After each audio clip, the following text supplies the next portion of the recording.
మనుస్మృతి అంటే ధర్మశాస్త్రం. ధరతి లోకానితి ధర్మ, లోకములను ధరించేది ధర్మము అని అర్థం. ఏది ధర్మమో ఏది అధర్మమో నిర్ణయించేది వేదం అన్నమాట. అదే విషయాన్ని మనుస్మృతి కూడా వేదోకిలో ధర్మమూలం సర్వోభిహితో వేదో ధర్మ ఏవహతో హంతి ధర్మో రక్షతి రక్షత అని పలుచోట్ల వివరించింది.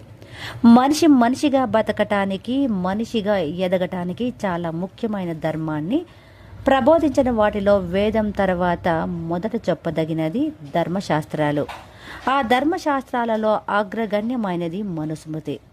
ఒకసారి ధ్యాన నిమగ్నుడైన మనువును బ్రహ్మదేవుని సమస్త సృష్టి ధర్మాలు తెల్పవలసిందిగా ప్రార్థించిన ఋషిగణానికి భృగు మహర్షి ద్వారా వాటిని చొప్పించాడు.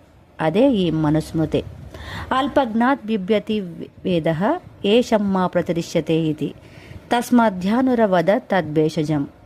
అల్పజ్ఞులైన వారు అపార్థ కల్పనలు చేస్తారని వేదము భయపడుతుందని, దానికి మందు మనువు చెప్పాడని ప్రతీతి.